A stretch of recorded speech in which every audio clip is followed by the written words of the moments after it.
वरीय अधिकारी के निर्देश पर शनिवार को बासोपट्टी बाजार में अतिक्रमण हटाओ अभियान चलाया गया।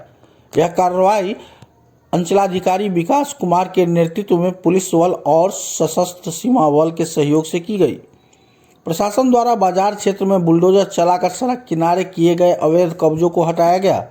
इस दौरान कर्पूरी चौक, थाना चौक, पुराना स्टेट बैंक, मुख्य बाजार सड़क, बस स्टैंड के आसपास तथा प्रमुख चौक चौराहों पर बने अस्थायी दुकान, टीन शेड, लकड़ी के खोखे एवं सड़क पर फैलाए गए सामान को हटाया गया। सीओ विकास कुमार ने बताया कि बाजार क्षेत्र में लगातार जाम की समस्या उत्पन्न हो रही थी तथा आम लोगों को आवागमन में भारी परेशानियों का सामना करना पड़ रहा था।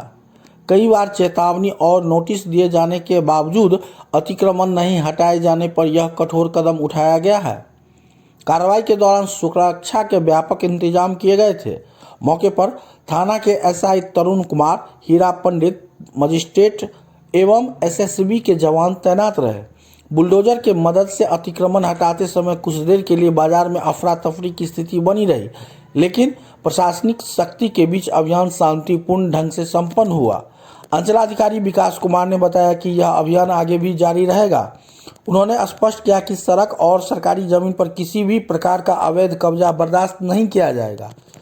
पुनः अतिक्रमण करने वालों के विरुद्ध कानूनी कार्रवाई की जाएगी।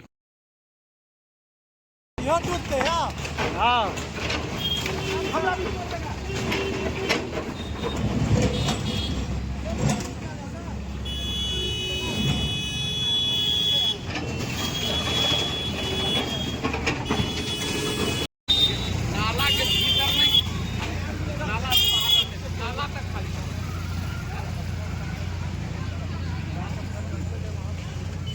हम वहाँ पर